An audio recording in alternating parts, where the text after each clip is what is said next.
Welcome back to Chew Quieter. Obviously, we're missing one today. Armando is out in the Pacific Northwest, having a lot of fun, and I'm very jealous of the fun that he's having right now. Ideally, what he's doing is something that I want to do, which is a little bit of overlanding, a little bit of wheeling, camping, and just out seeing the country. So good for him. Boo for me. However, we do have a guest host to fill in for Armando today. And if anyone knows this guy, it should be no surprise to you that he's late. In fact, he's 20 minutes late. So he's a good friend of mine, a great friend of mine, actually. He's a great friend to a lot of you.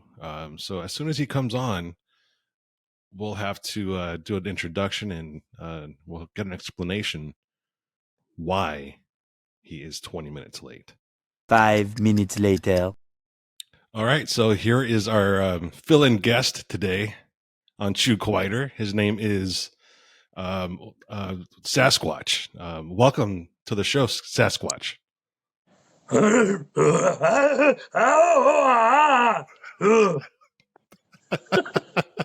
What's going on, man? It's been so long since I've seen your face. Man, it feels like it is. You don't realize how long it is until I'm looking at your face. And how do you look younger? That's what I want to know. I shaved my beard. Man, could you imagine if I shaved? You would look like me. Fountain of youth. I think the last time I saw you, my beard was almost as long as yours. Yeah, yours is a little more spotty, though. You look like Confucius. A little more straight and stringy. Yeah. Man, no, it's good to see you. It has been, last time I actually think I've seen you was at our first ever race in Tennessee. No, I was at the second one. Oh, yeah. Last year. Yeah, that was a good run for sure. Yeah. I wish they were doing that again this year. I haven't heard anything. I'm assuming they would be. Why wouldn't they? Why wouldn't they run AOP again? I don't know. I think they switch it up every once in a while. They dumped quite a few tracks. We race in like 20 days, 18 days in Pottsville, Pennsylvania at famous Reading Offroad. I think I'm saying that right. And it's kind of like a private park.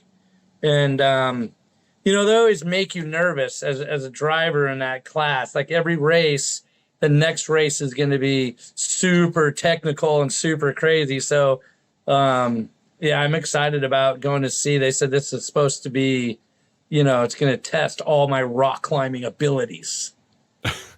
Well, you definitely have those abilities. I've seen you wheel. I've seen you wheel many, many times, and many places. Many places, and you've done it many, many times without a winch. So, and the only time we really did throw that winch down is, which is it's a good thing for young wheelers and new people that are getting in the industry to think of. A lot of times we winched is not because we didn't succeed, but because we knew the sacrifice of braking in that particular situation. And I think that is, when you're a good off-roader, it doesn't necessarily mean the best tire placement or the best feel of the slipping and the rocks and everything, but just, having the ability to make those decisions and because we're all men with adrenaline, right? To have the ability to say, God, I want to do this so bad, but, I'm with a group of guys. There's a very good chance that breakage the percent is high. I'm going to slow my heart rate down and let's pull that winch. And that's a sign of a really good off-roader. Yeah. It takes a lot of wisdom and experience to get to that place, because a lot of the young guys that want to get out there right away want to prove that they should be there. And right away they'll go out and they'll spend thousands and thousands of dollars on tons and 40s, and they think, okay, I'm set. I got what I need. But what they don't have is the experience. They don't have any knowledge on how to put a tire on a rock. They don't know how to 2-foot. There's a lot of things that they don't know how to do, and they have this false sense of security with large tires and big axles. I've It's seen like many times. It's like you don't know how to do it the right way if you haven't done it the wrong way. So, Right. and, it doesn't matter what you throw at it. You throw that tire, and someone like you or I are going to know what direction that tire is going to slip. And then when you just throw it in there half-assed and not really been in that scenario before, it don't matter how much money you throw at it. You have no idea. If you have no idea what way it's going to slip, it gets pretty crazy for sure. Yeah. And I think, how can I, look at you cracking the beer already. And I think that's where a lot of people get, mixed up in the wrong scenario with King of the Hammers. They want to be in that scenario, and they go out and they spend a lot of money, and they don't really expect what they're expecting. There's so many people that don't make it. You, for example, know with all the experience, you can be as prepared as all get out, but you're never prepared for the race. Yeah, I don't even. Yeah, I think Dave Cole was talking about 20% chance of maybe even finishing the best of the best. It's like, and no matter what you say to somebody, the King of the Hammers. I was a little bit different just because I've been racing at a professional level. You've got the pedigree. Since I was 18. I flew to Nevada, got off the airport, and went to my first ever stock car race. And my dad said, "You're driving," so I got thrown into it. So just so I knew the caliber. And when we started getting prepared, I wanted to sneak in as many races as we could, just because I knew we weren't prepared. And even somebody that's been racing since they were 18, and I turned 50 this year, I had no idea the difference of what the King of the Hammers is. Like, it's like taking a 21-year-old that's never shotgunned a beer, and he's going to go for his 21st birthday, and he's going to shotgun a pitcher of beer. That is the difference between, going off-roading with your friends and throwing down at the King of the Hammers. Yeah. But, I mean, good for everyone trying, big of a difference. but I think there is, there's a responsibility for someone to say, don't do it. You're going to clog up the trails. You're going to make life miserable for everyone that's actually part of the circuit. I think there's a responsibility to them that they have to acknowledge that at some point. The everyman challenge is a little bit different, I think. But people that just automatically go out and buy a 4,400 car and say, I have a pair of basketball shoes now, I'm going to go play with Michael Jordan. I don't think that's exactly. That is a good comparison for sure. I don't think that's a good step up for anybody. Yeah, it's I don't think it's a good step up. Like even us, if like hindsight 2020, John Grounds was such a great support system for us in starting and telling us all the mistakes he made and how to avoid those mistakes. And Jeremy Pierrick, I call him Coach for a reason. And but when we got there, we were with the 4,600 cars, and it's just a different animal. And there's so much going on.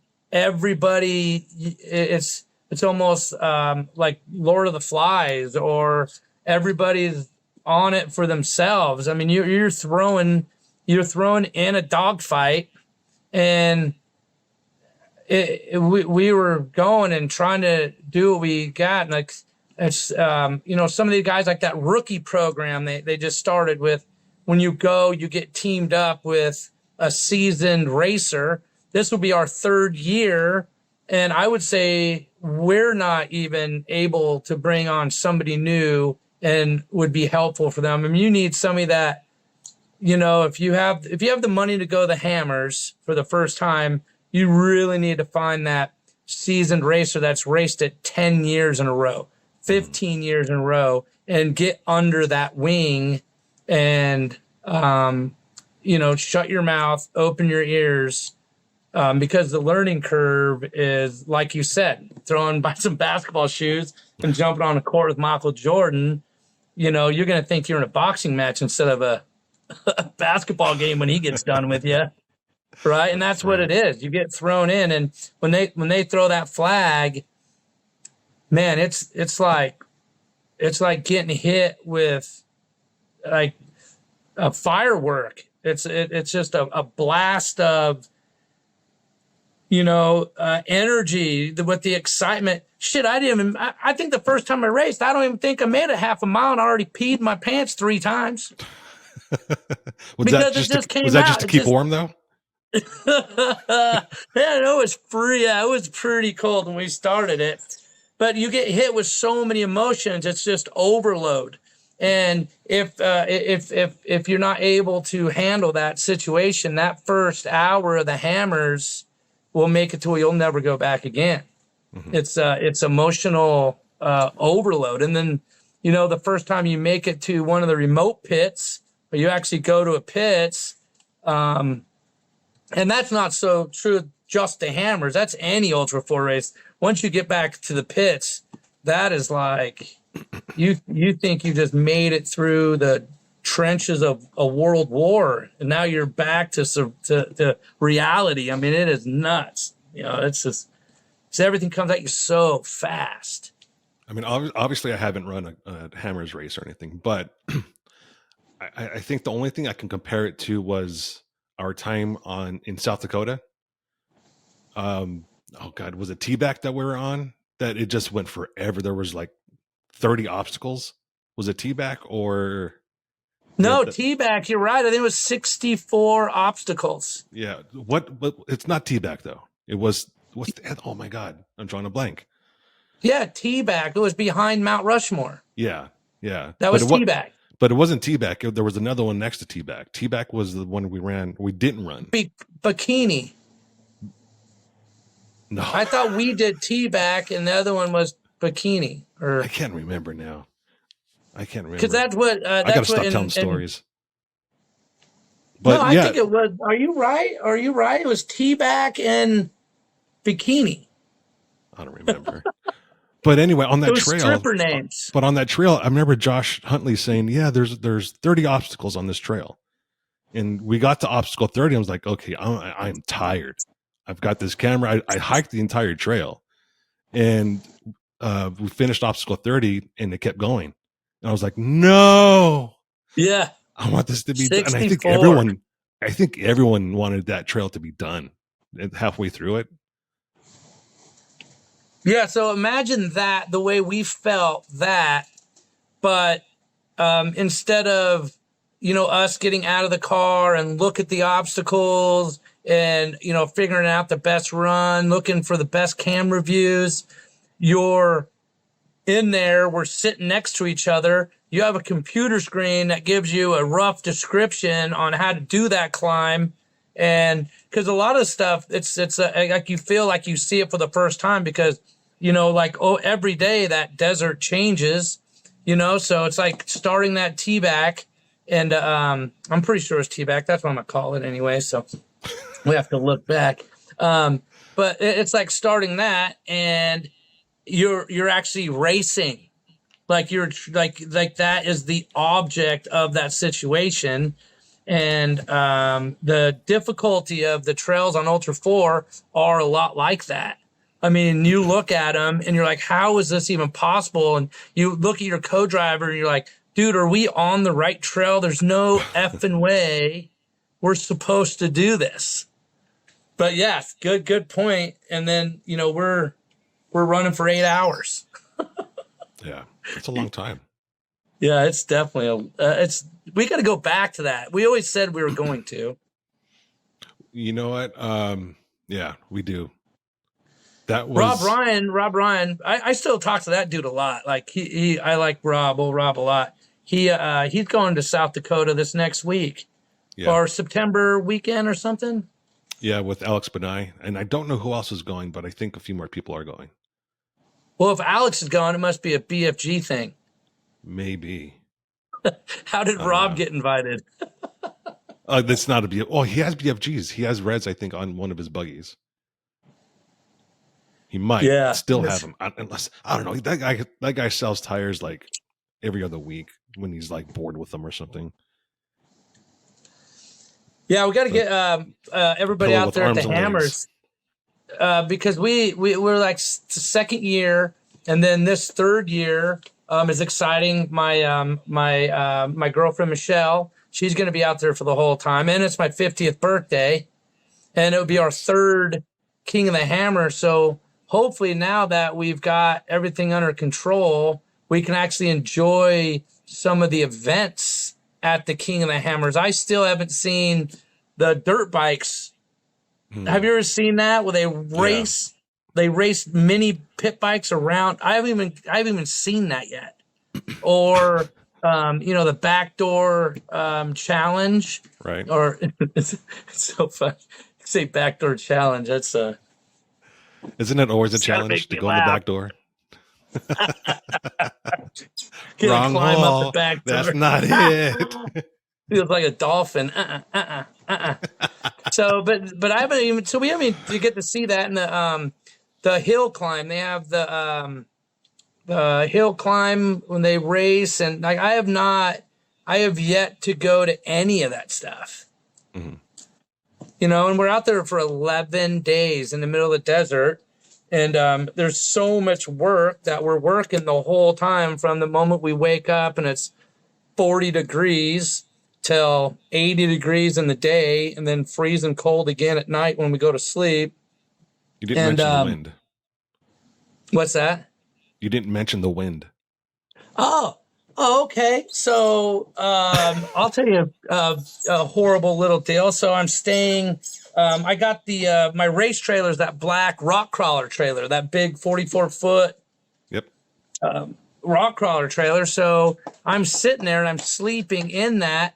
Well, the air vent got opened up. I don't know if it happened while I don't know. I think somebody played a horrible joke on me because, kind of like that cabin when they left the freaking heater on Michael. Somebody played a joke on me and that vent was open. So when that dust storm happened, it Fuck. flooded my entire trailer with dirt. And it was in my clothes, in my blankets, and it is no joke. Like, when you go to live in the desert for 11 days, you better pack like you're going to live in the desert. That's another thing. And then you're racing and trying to pre-run and live, in the desert. We should race camels. It's that bad. And the shitters are full. We're like, oh, it's crazy. So what is it like then? Okay, you're out pre-running. You get back from pre-running. You're tired. What's that? You're out pre-running. You get back from pre-running, and you're tired and you're dirty. What is the rest of your time like from the time you get back from pre-running? I'm sure a lot of it is wrenching, looking over the rig and everything. But what goes into planning for the next day? What are you doing? So like the first year, pre-running never happened. We were out there for 10 days and we tried to pre-run and we burnt the transmission up on the first pre-run. And so we never pre-ran anything. We had some, we had a big crowd with us and we had some pre-run flags and, pre-running never happened. Like we didn't have any knowledge of what to do. So when we started that first King of the Hammers and we had the GPS unit, none of that was ever pre-run. The start finish line, where you go start the King of the Hammers, I had never seen it because I burnt that transmission up on the very first day. And so we were swapping a transmission, and that took a couple days because we had to take it into town and get rebuilt. So that was one problem, and a lot of people face that. I paid the money to qualify and didn't get to qualify, didn't get to do anything. So my first King of the Hammers was, it was like a blur. It was a blur. It was a blur for everybody. We all worked our asses off every single day, and all of our efforts were in all different directions. We had no focus. We had no nothing. This year, we ran Kevin Williams and Brittany with Light Bright. They took me out actually on my birthday, and we pre-ran basically the whole course, or a good part of it, probably 70% with them.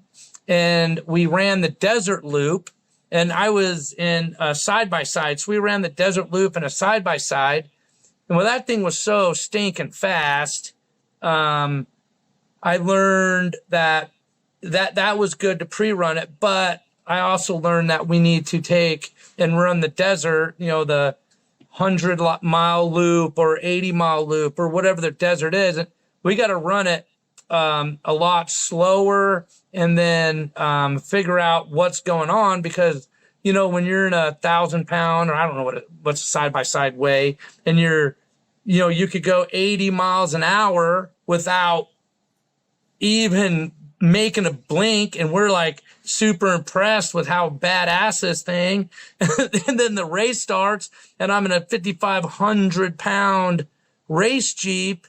That desert was way different. It was not the same desert that I ran. So when we go back this third time, we are definitely going to pre-run the desert, because I've learned how to run it. After we run it and we run the pre-desert, I think it would be great to jump in that side-by-side and have some fun on that trail and run it and get comfortable with it and know where you are and get comfortable with the land markings and everything around, like you normally would when you move somewhere. You get used to your surroundings. Mm-hmm. But that first pre-run, we're going to take it in the race Jeep. We're going to mark it. We're going to know where it's at. And then after that, we can go and have fun while we're pre-running it, because pre-running is not fun. Like, it needs to be work. And then it was kind of unfortunate because the second year we pre-ran the desert real quick, and we were fast. We were picking off cars. Like, we were pretty fast and good, but we could be better. We could do the desert faster in a race car, but we pre-ran the rocks 4 times. Me and we used my co-driver Eric's. He had his Jeep out there, and we ran those rocks 4 times, and we got ourselves in trouble. We got ourselves out of trouble. We found fast lines. We made a day of it, and it was a lot of fun. And then we went again, and then we just started familiarizing ourselves with it. So this year we really didn't get to showcase how hard we really worked, because the vehicle didn't make it, and all that effort, all that work. But so the first pre-run, like, let's say you're going to go pre-run the desert, that first pre-run needs to be almost intense work. It's time to go to work. And then, you get back, and the co-drivers, they go off. I know Eric really enjoyed Sergio. Hey, congrats, Sergio. Won over there in, what was it, Jay, Oklahoma? Good nice job. That was awesome. And it's his birthday yesterday or something. Oh, happy birthday, Sergio. Get some ice cream. So Sergio and Jake Glazer was with JP. And so they would go off, and they would totally geek out on the computers and, have their little, little snacks with all their computers, and they would play around. And then Matt and I were just concerned with the car. And then, we had HP tuner, dyno it. And then, shock tuning. We try to go out and turn those shocks. And now we're all on the triple bypass Bilsteins with the coilovers. So that was a game changer. And then we started running the rocks, and we after you pre-run the rocks, you get back, and one, you're sitting there, and it might be not spoken, but you and the co-driver you look at each other with, you don't have to say anything, but you're both saying, "Oh fuck," with your eyes, because you know what's ahead of you, and you want it's part of your job to be, part of the team that doesn't let, any of the crew guys, let any of the, sponsors or anybody. You got 3 remote pits, so you have a lot of guys out there. You don't want to show any weakness or nothing. So after the rocks, you bring back a beat up race car every time, and then you and your guy that you bond pretty good. You're looking at each other and you're thinking, what the shit?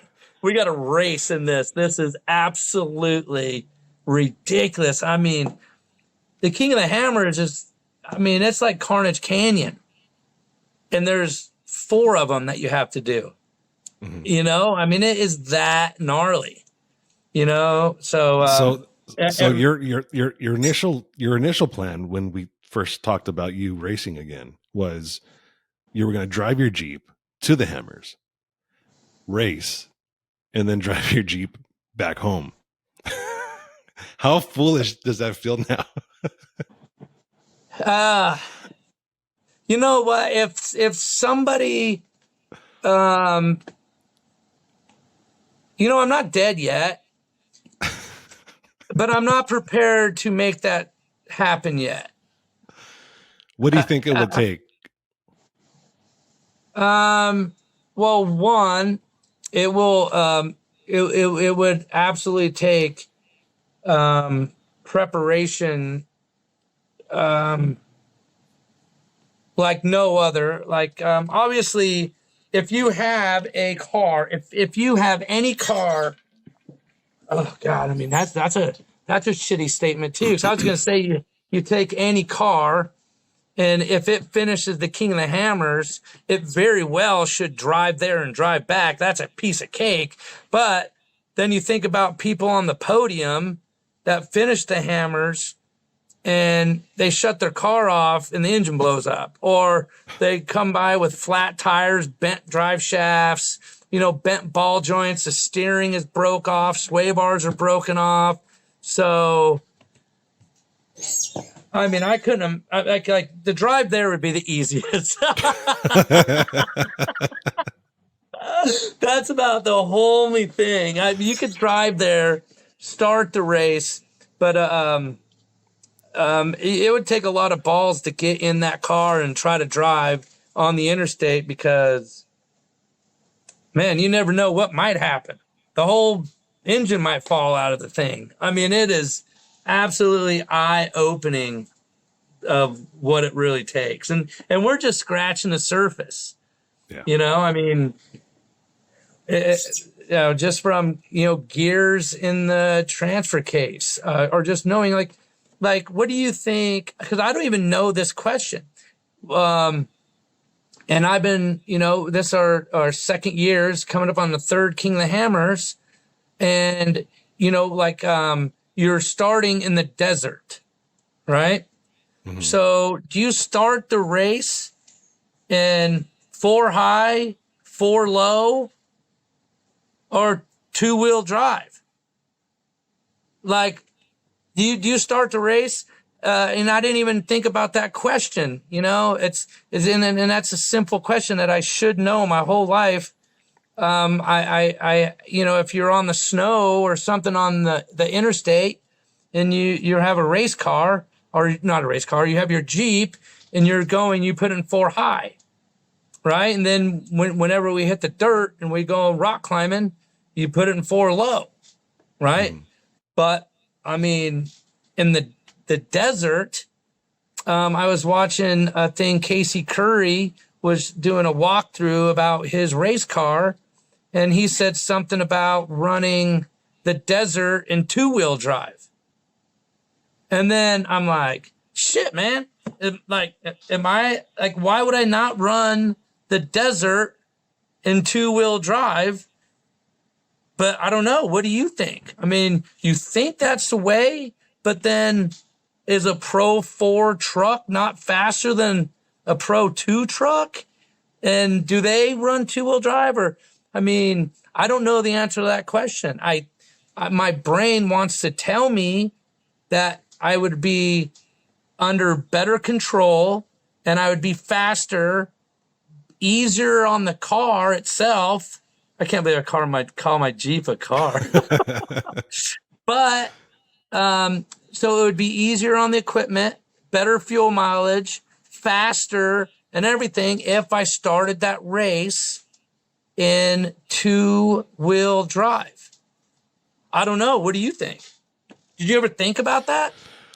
I believe it would be situational. I mean, every track is going to be different. Every race might be different because of weather. They might lay down more water in certain parts of the track than others and make that dirt, muddier than another part, and you lose traction there. So I would assume it's situational. Just like in Formula One, they're always talking about what tire to use. And that's situational depending on how cold the track is, how wet the track is.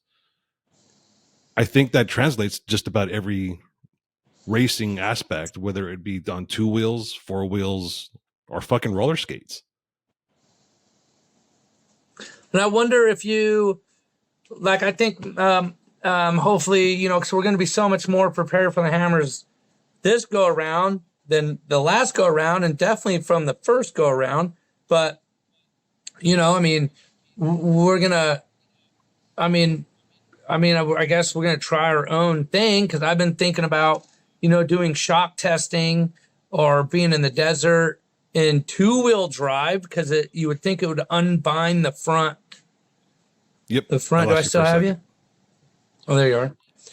You would think the front end would be less bound up if you're in 2-wheel drive, and you're definitely going to put more horsepower down if you just have the rear tires, because you're going to lose horsepower driving that front drive shaft.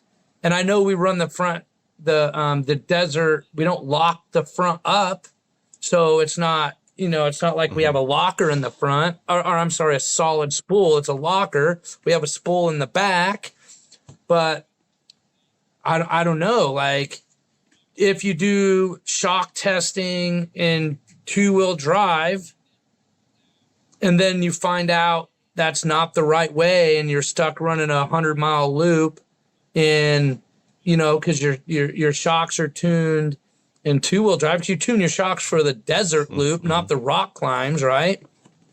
So I don't know. That's a question I don't know the answer to. Like, I couldn't bet money on it. But what were you in the I think last race? What did you start with? 4 and high. The one prior to? So 4 high. You didn't pre-run either time in your Jeep. We pre-ran. So the first go around, it was a blur. Like, it was, it was like a cat trying to be baptized. That's so stupid. Let's try that next time we're together. We'll find a cat. We'll get some garlic and some celery and a Yeti full of water. I don't think that's a baptism. I think that's like you're trying to make some Chinese food dish. there. The $2 scoop. Yeah, we just make sure we have some welding gloves, because that cat's going to come at you. But that's what it was like. So the first year, it's hard to really compare anything except the fact that if you don't have your I's crossed and your T's dotted, you're probably going to waste a lot of money and a lot of time, So, and the second year we actually did pre-run. We did a lot of shock tuning, and that's a whole deal too when you're shock tuning and you got a couple guys out there, and they're all looking at the vehicle, and you're ripping through the desert and you don't want to be a puss, so you're trying to drive, and that the rear of the car packs up to where the rear tires come up and they don't release fast enough, and you don't realize it at first, but it gets worse. The next thing you know, your front end does that, the whoop fairly decent, but when the rear gets it, it's packed. So you go and you slap, and it's like a diving board, and you're up on your front wheels, and I'm turning whatever way to not roll, and I'm off the course by 15 feet going through the sagebrush, trying not to flip over because I'm trying to push it as hard as I can.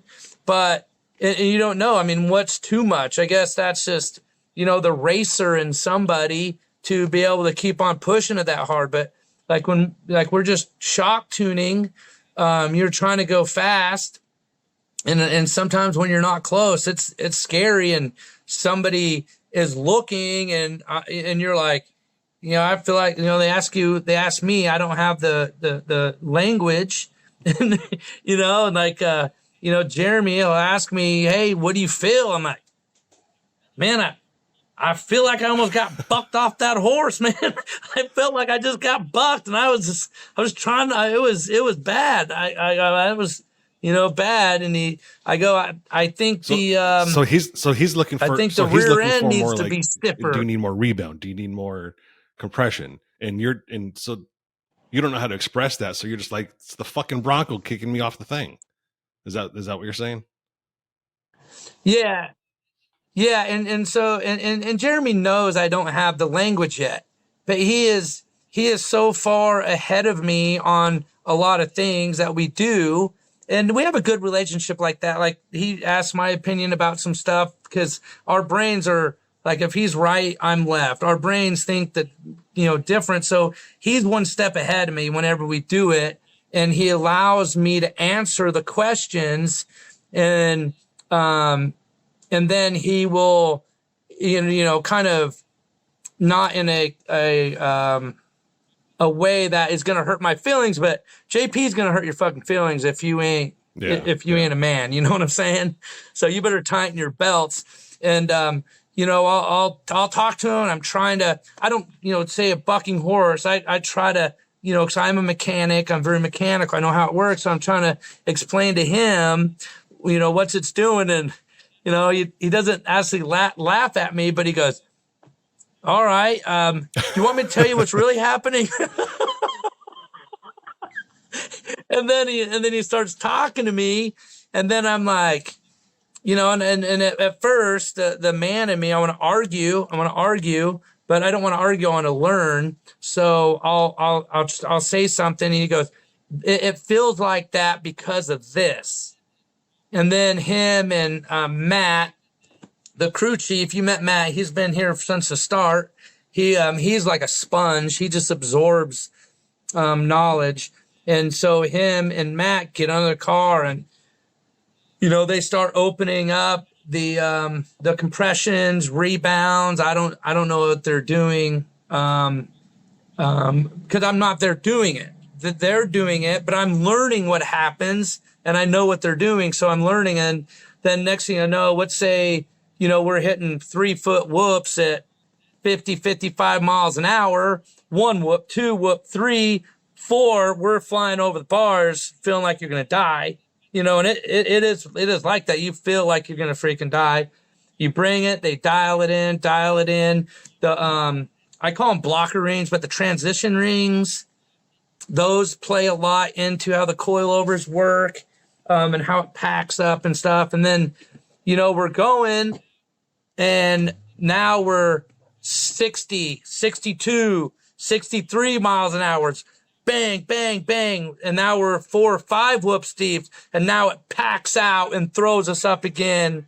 And so you're learning what the Jeep can take, and then you want to find a comfortable zone. And we'll be in the desert even during the race, and we get it the best we can. So we're hitting the whoops at a comfortable 60, 65 miles an hour, but you're hitting 3-foot whoops. Mm-hmm. It's no joke. And, those Bilsteins are just eating it up. It is amazing ripping through the desert and those things. And then when we're driving in the desert, this is the first time we're rookies. It's our second, going to be our third year, so we're not technical running for a rookie prize, but we're still rookies of the sport. And the co-driver and I are ripping through the hammers, and Eric is like, is everything okay? Because he feels the difference, and it's like, man, our speed's okay, but I can start to feel the things packing up because of all the shock testing we did.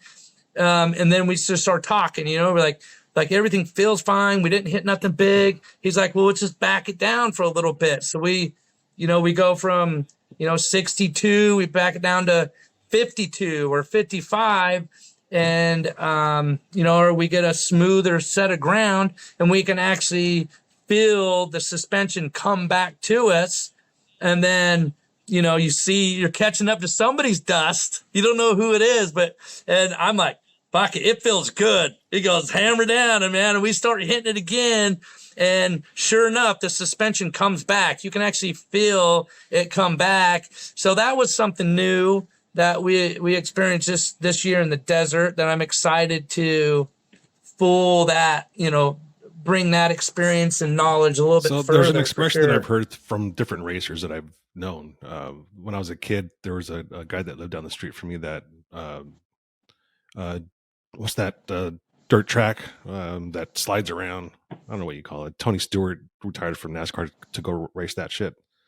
There you go, sprint cars. Like sprint cars? So the expression that I've heard was you're driving with your ass. You drive with your ass. I don't know if you've heard that before. I don't know if you've felt that way yourself. But with your disability, how does that affect you?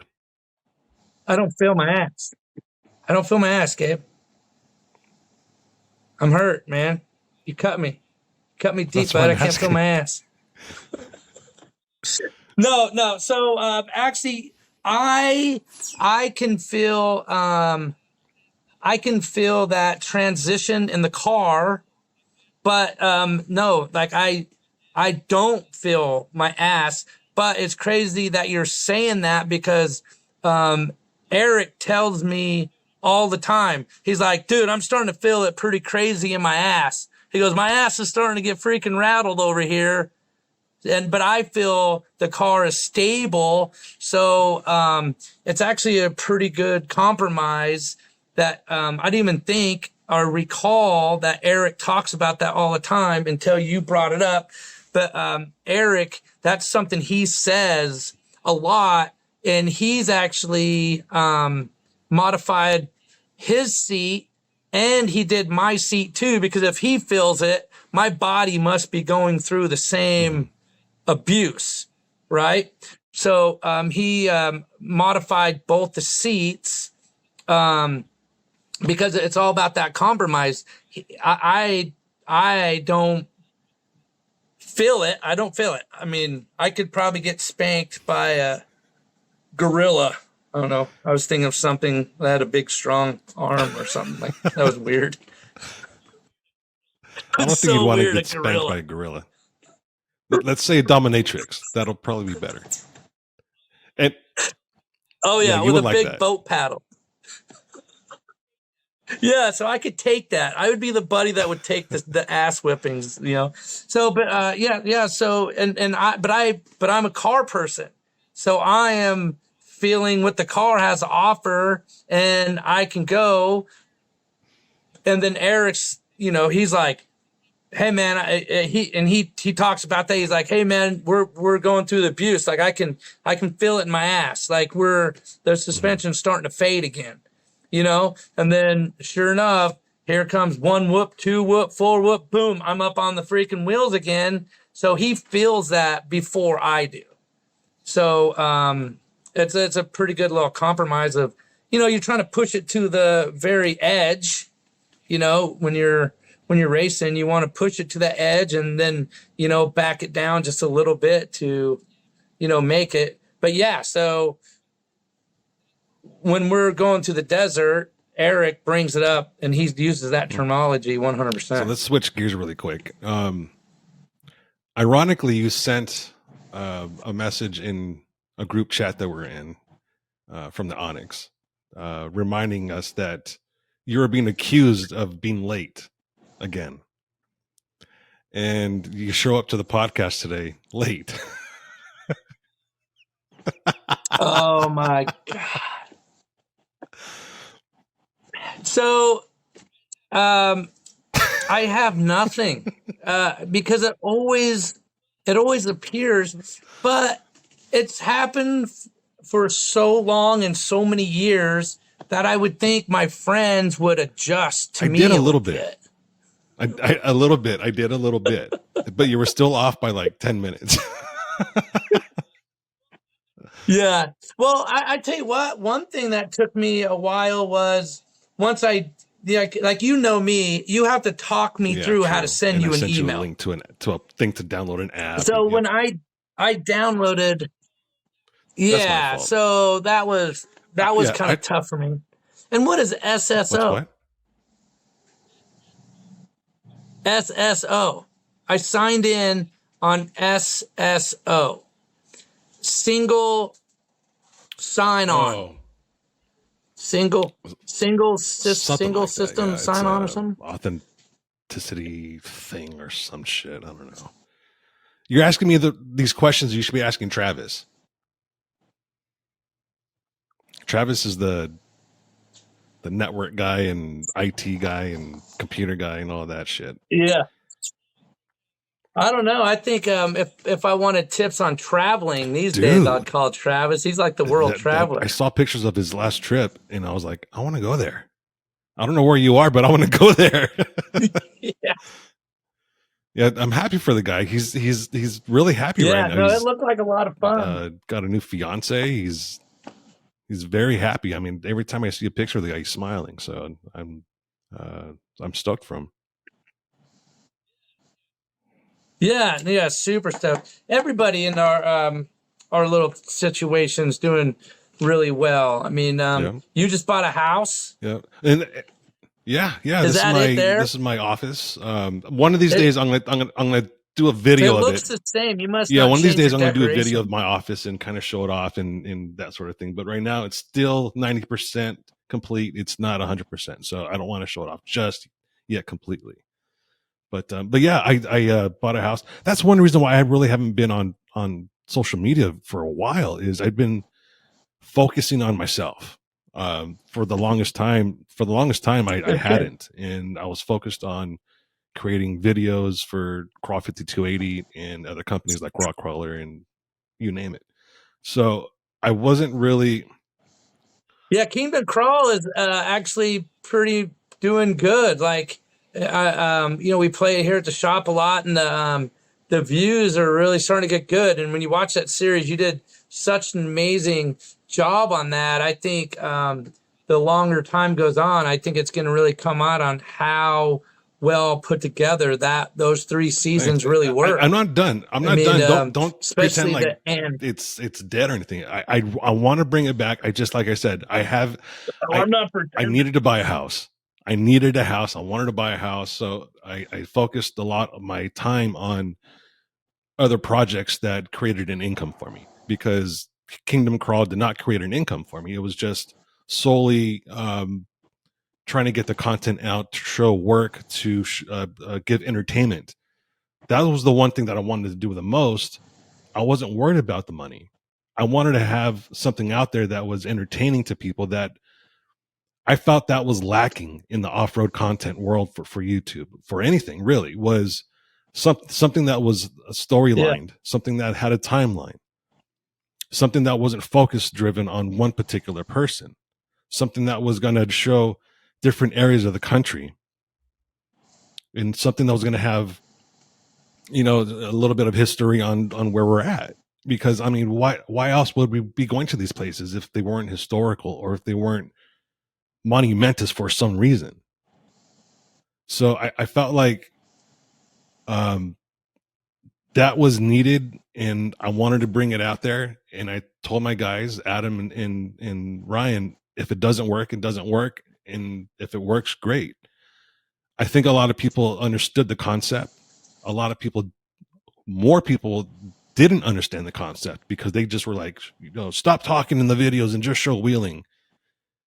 And it's like, dude, have some fucking culture in your life, right? Yeah. But yeah, I mean, it's not dead though. I want to bring it back, and I'm going to. I actually have plans right now. Yeah, it to was bring great. Kingdom Crawl back. It's going to take some money, and so I'm kind of trying to formulate that aspect of it because let's face facts. A lot of the stuff that we were doing for Kingdom Crawl the first 3 seasons, a lot of the income we were getting from sponsors was to pay for traveling, to pay for cameras, to pay for other equipment. It was the side projects that helped us do other stuff revenue wise, but and the time and the time and effort you put in it. I had to sacrifice it was amazing. a lot. Hey, my co-driver just Sure. walked in. You want to say hi? He's camera shy, so wear his ass out. How we doing? Hey, everybody, this is Eric Spin, co-driver number 4500. He didn't bring me a He's very inconsiderate that way. He only thinks of himself. Yeah. You met Gabe at the last Tennessee. Oh, so yeah. Tell everyone, what's it like to have this guy driving you around in the dirt, yapping your ear off on some stupid shit. I think for the most part, everyone knows his personality. But what's it like behind the dashboard there? I get a couple questions about that. The first one being why I sit in a car with somebody who can't feel his feet, and let him drive me around those tracks. And then the other kind of funny fact about both of us is we're both colorblind. So seeing those trail markers sometimes isn't the easiest thing in the world. Well, especially with the dust and everything else. Yeah, so we're kind of a ragtag bunch in that car. That's crazy. What's the other questions that you get most about him? The whole colorblind thing is crazy because they mark everything with red. Well, red in the forest, it all looks brown. The stock bypasses we can see all right, but the course that we're supposed to be on sometimes is you would a little think difficult. Someone would bring that up. I mean, like Diezel, since he's the one driving, like, hey, can you guys change this shit? I think we did in Oklahoma with JT. Yeah. And he laughed at us. He's like, no way. He's like, well, it's going to take a little bit because we have a lot of red banners. Can you mark your own? I'm wondering. On the computer. Yeah. We do a pretty good job of marking that out. I think my goal every race is to lower the number of times he cusses at me. And we've gotten it down a couple times. I think the first race it was 5 or 6, and I've gotten. Have you timed yourself in and out of the Jeep? No, but I can get out pretty quick. We haven't had, and we probably need to do a little bit of an emergency drill. Both of us getting out quick, but I can get out pretty quick. I don't know about getting him out so quick. Getting back in is where the practice needs to be. Like, could get everything buckled up is a bitch because the Hans devices and the safe, like, you really need 2 people to get buckled up. And then you get all buckled up, we're ready to go, and I look over and my my door's open and I can't reach my door. So here I am all buckled up and I go to lean forward and then my radio connection pulls my head and it's just like I didn't shut the door. That's the big one. Plugging the radio back in. I always forget to do that when I get back in the car. And so I'm talking or he's talking to me and we can't hear each other because we don't have the radios going. And then he reaches over and usually plugs me in and welcomes me. What's back it like to the talking car. with comms? Because you're wearing a full fire suit, right? And then you got the hood. Is that right too? So talking through like a mask basically is always difficult. What's it like with the comms? Is it hard to distinguish words sometimes? It's just Really? like we're It's that clear? talking now. Like it is that clear. The only thing we can really hear is we got the air pumper, which you feel like you're gonna die until you hook up that air pumper, and then is like makes the whole world better. It's amazing how that little air, that's not even cold air, it's just breeze that goes into your helmet that just makes it calm. But talking, once we get all the volume set, it's just like we're talking now. Like we're talking freely. We don't have to hit buttons or anything. It's just like this. And then he talks to the crew because I don't like to talk. So he talks to all the crew and then transfers back. So he has to hit a button to talk to the crew. But it's pretty. It is just like this, Gabe. It is easier to hear each other in our helmets than it is in the shop with the radio. And I only ask because I watch a lot of F1, and their comms, sometimes it's difficult to understand what the driver's saying. So I was just kind of curious. Because they're all they're speaking French. They're speaking Spanish. That's why, man.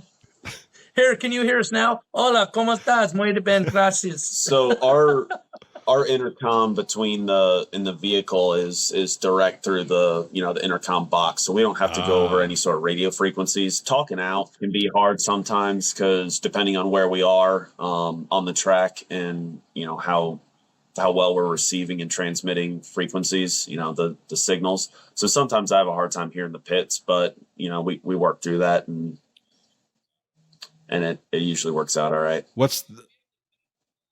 Yeah, we have the best comms. We have the best comms that you can get, and we don't like maybe 5 miles. Yeah, depending on what we've got. If we've got a mountain in the way, you're obviously not going to get anything. But if we've got line of sight, we can usually grab the pits depending on where we're at. They have repeaters in some races, right? It's expensive. We don't get to get on their repeaters. Yeah. Like we don't have repeaters, so it's really tough for us because we got a lot of money invested in the communications, and the pits, until we get close, they have no idea. So what the pits are watching is the same thing you're watching at home, and a lot of times our pit, they'll get phone calls from their family members that will tell them what happens. Like when Chris was driving with me and we were in Oklahoma, Eric got a call from his father. Yeah. And said, hey, they're coming in with, it looks like 2 flat tires. And so they knew we had flat tires before we even had the ability to radio. That's pretty cool. Town. It's almost like it doesn't equate exactly the same, but if you've ever watched golf, the PGA sometimes will have a ruling because of a viewer will call the PGA or email the PGA and say, hey, this golfer moved his ball when he shouldn't have. So it's not the exact correlation, but he did what to his? No, like you've never heard that before. Sometimes a golfer will pick up. He moved his like it's a stroke penalty. So if someone is watching and that golfer happens to be a rival, or maybe they have money on another golfer or something like that, they'll call the PGA and say this, you got to look at this time on this hole, this shot, he picked up the ball when he shouldn't have, and they'll review it and they'll penalize him. You didn't know that? Shit. I didn't think golfers. No, well, I mean, a lot of the times it's not on purpose. Adam Kaiser, golfers aren't supposed to cheat. Adam Kaiser. There's nothing wrong with a foot wedge here and there. The foot wedge is the best wedge. Oh yeah. I don't care who you are. You need it at some point in your I can't life. feel that one Keep either. it in your bag. That's great. That's so fun. So what's the future of the Kingdom Crawl? Do you have anything in mind? Are you doing Crawl Stars up in No, I'm no Pennsylvania longer or associated with Crawl Rouse Stars. Creek? The last time we tried to do something, we had a contract in place, and they reneged on the contract, so we pulled out of the event, and uh, yeah, that was the end of that for us. It was a matter of money, That happens. and we weren't getting paid. We gave ample time for that payment, and more than ample time for that payment, and it just never came. So instead of going to the event, wasting our time filming, editing, and all of that for nothing, we decided let's cut our loss now and not be associated with it anymore. Yeah, because it could have got really bad because that's a lot. The editing and I mean, I always told you that I can't even imagine the massive amount of time that you have doing. You can't work your phone. I can't work my phone. Like I can draw because my phone has a pen in it. I pull it out and I can like make a circle. You're like making these full length videos that are just crazy. So it does take a lot of time. But what actually takes the most time is the graphics. I try to, make it look like there's actual production value in these videos. So, it takes time to create these graphics. They're one-off graphics. That probably takes an abundance of the time because I got lower third tags for everyone that's on there. You have had your own little name tag below your face and everything. So to do that for everyone, including transitions, including the opening credits, the closing credits, and all of that stuff, it does take time. Yeah, the closing credit, I think it was when season 2 or whatever, and you talked about friends and the afterlife. You like to consider the after party. That needs to freaking that was the best. I still get teary eyed when I watch that today. I like writing. It's a release for me, I guess you can say, an outlet. I don't do it often, but when I do it, I enjoy it. And writing for the show was a great outlet for me. It took a lot of what I've always wanted to say, but didn't know how to say it. And I put it to almost a soundtrack, I guess. It's really hard for me to explain, but I needed it's got a flow. I needed something to put those words to, and that's what the video helped me do.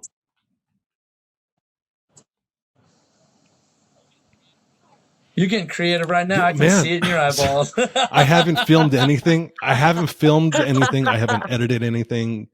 I would say for almost 9-10 months. So my juices have been flowing. That's one reason why I started this podcast with Armando, is because my juices were flowing. I didn't have anywhere to let those juices out. So now I've got this notepad, and I keep all my ideas in here. I have this all with me all the time at my desk, and I'm deep in ideas. A lot of them are good. Some of them are bad, but they're just projects that I want to work on, either documentaries, show ideas, interviews with people, things of that nature. But the number one thing, hey, what's going on Armando? with Armando? He's in the Pacific Northwest right now with Chambliss, Will, the elevated expedition, I think they call it. They're doing some overlanding right now.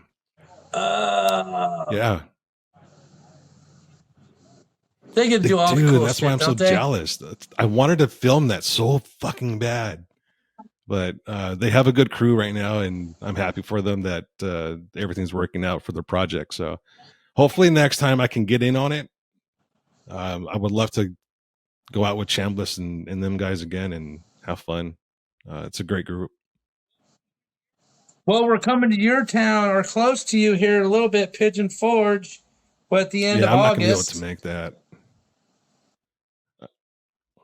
Oh, Yeah. because it's a Jeep show. Yeah.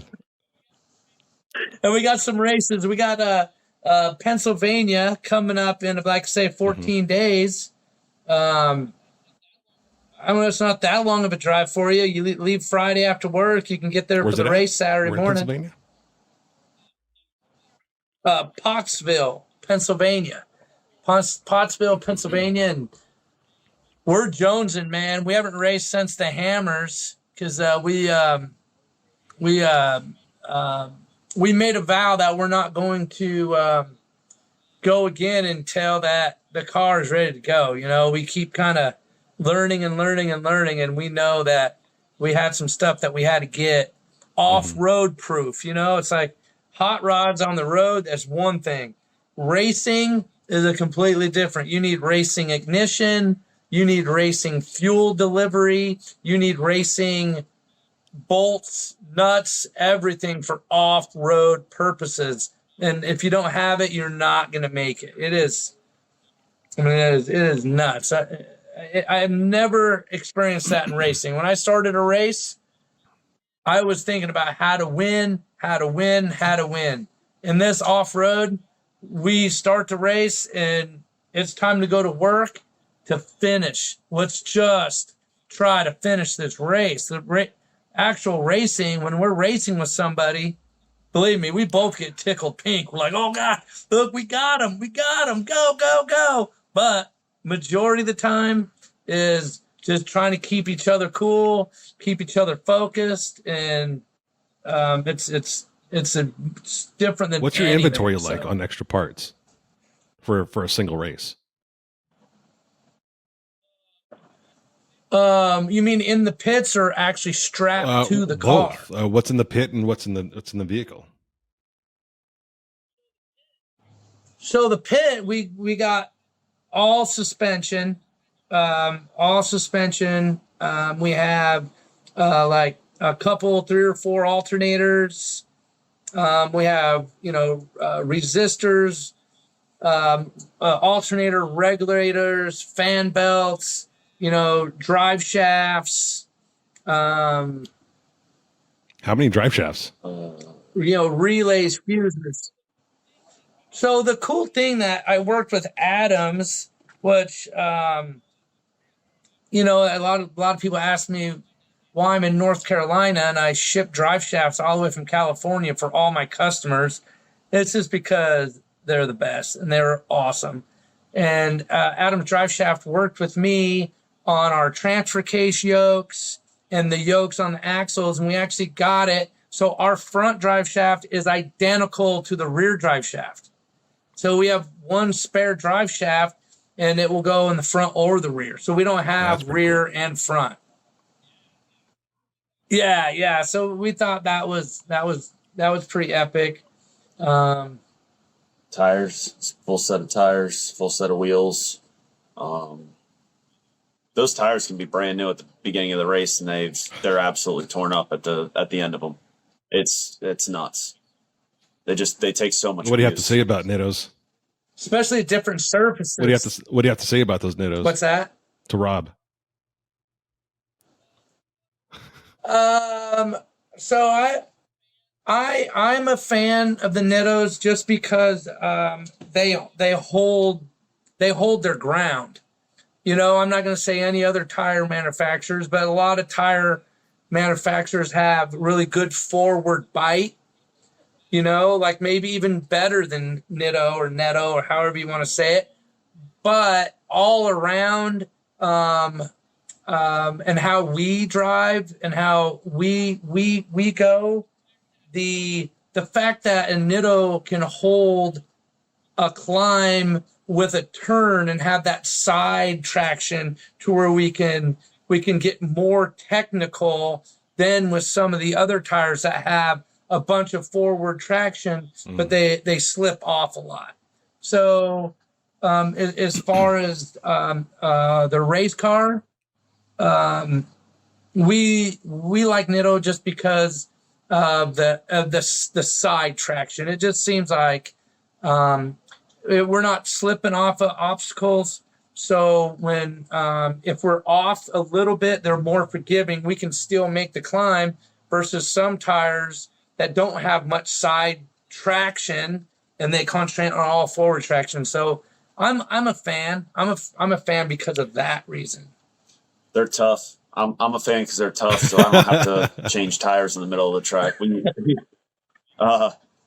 We did the Tennessee race last year and then Oklahoma, and during the race we were one of the very few cars that didn't have to change a tire.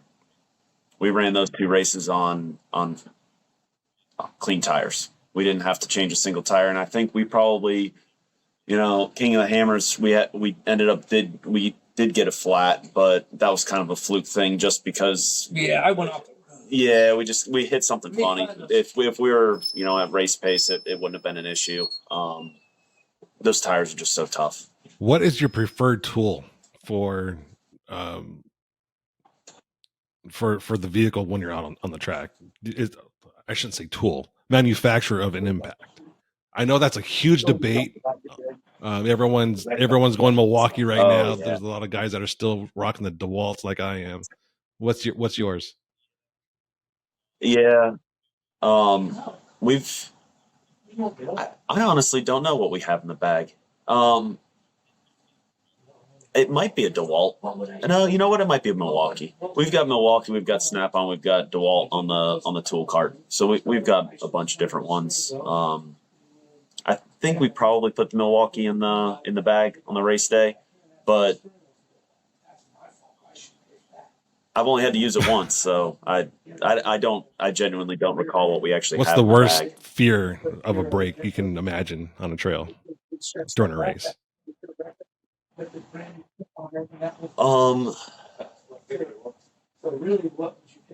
I don't know about that, to be honest with you. The worst ones, our issues, have been little. They haven't been catastrophic, which is almost worse than having catastrophic failure. Catastrophic failure, you're out. There's nothing you can do about it. The little ones where, you can troubleshoot all day long, but at some point, you just got to throw the towel in. So I guess a catastrophic, roll catastrophic cage, failure, I guess, would be something like sector shaft breaking or tie rod breaking, something like that, right? Yeah, something irreparable on the trail. Something like that would be that takes you out of the race. That axle shaft, you could probably limp back, unlock a hub, limp back to pits, and hopefully we can source one during the race. I don't know. What do you think the worst break that we could have out there? Worst catastrophic failure that we could have? So I definitely think the worst thing besides obviously a blown engine,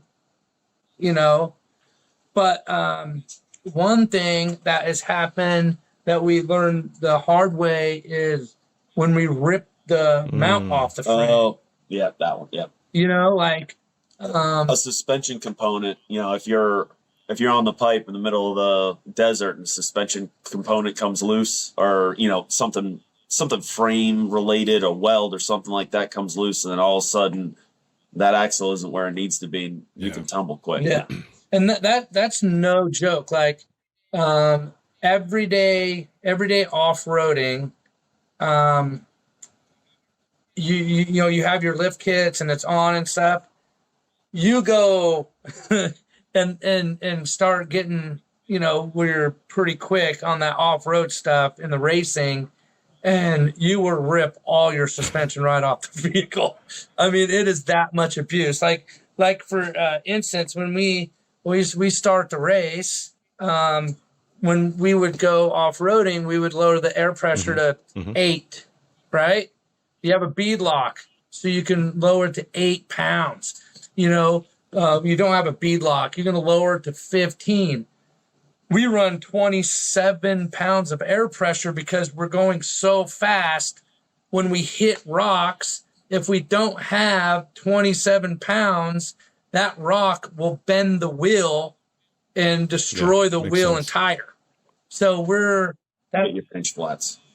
Yeah, that's how fast you're going versus, I mean, you hit big ass boulders at 50 miles an hour, some shit's gonna fall. So I think that would probably be the worst. I mean, knock on wood, but we have 37-inch tires and we have 40 splined axles.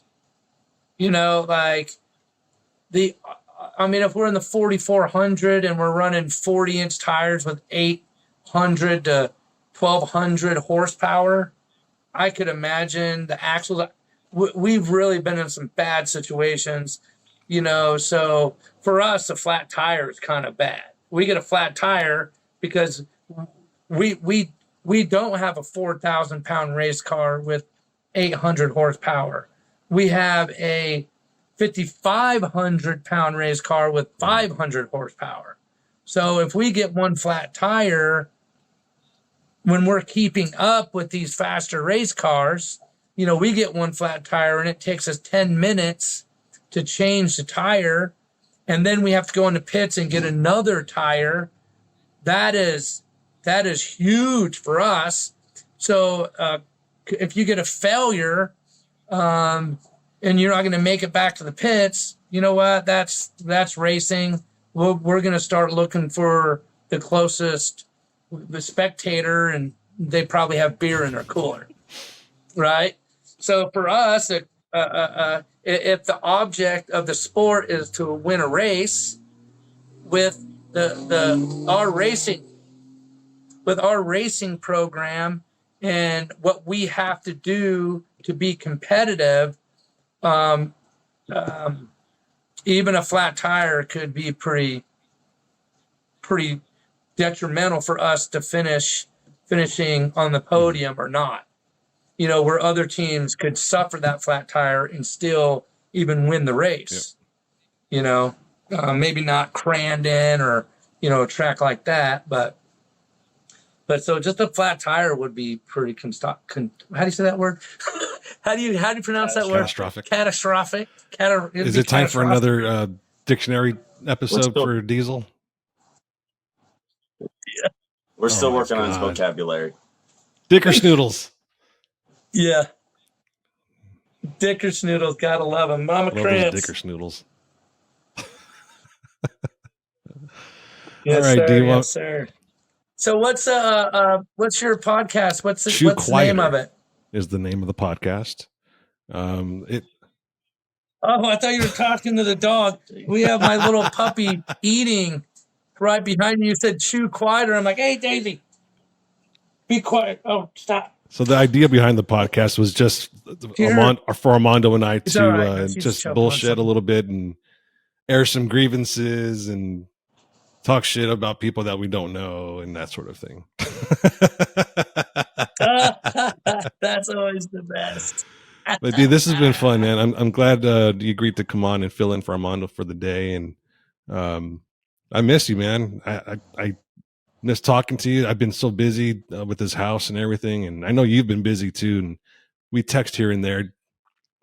But not like we used to. But those are always fun, meaningful texts, though, just out of the blue. Hey, man, I'm thinking about you, or me back to you. I gotta make sure. Good. I gotta make sure you're wiping your ass. And then a lot of stuff's happened. He still doesn't do that. I think I got a rash, but I can't feel it, so I don't give a really quick. You want to shout out your shop or anything?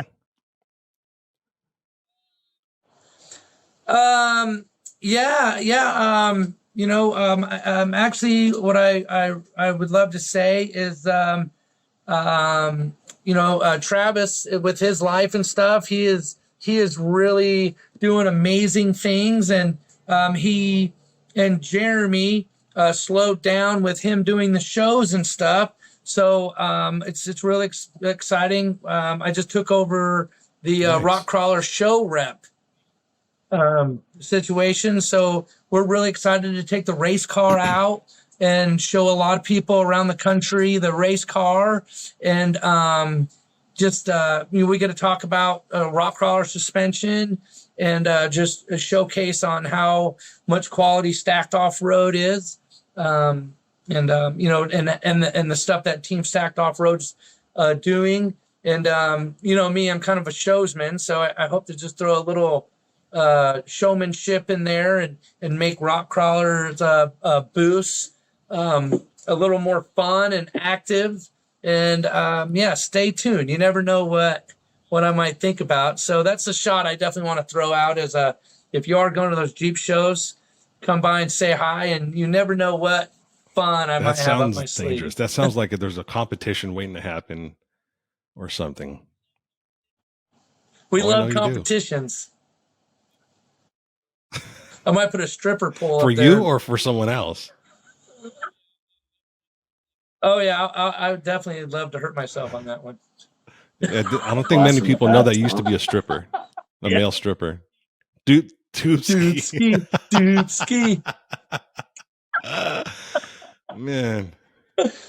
All right, brother. Hey, man. Anytime you and Armando want us on, or just give me a call, and I can throw out some stupid opinions other than this racing adventure I'm on. So look forward to seeing you guys soon, and talking again. Thanks for coming. All right, you guys be safe. Absolutely. Be nice to each other and don't fight. See you. See you, Gabe.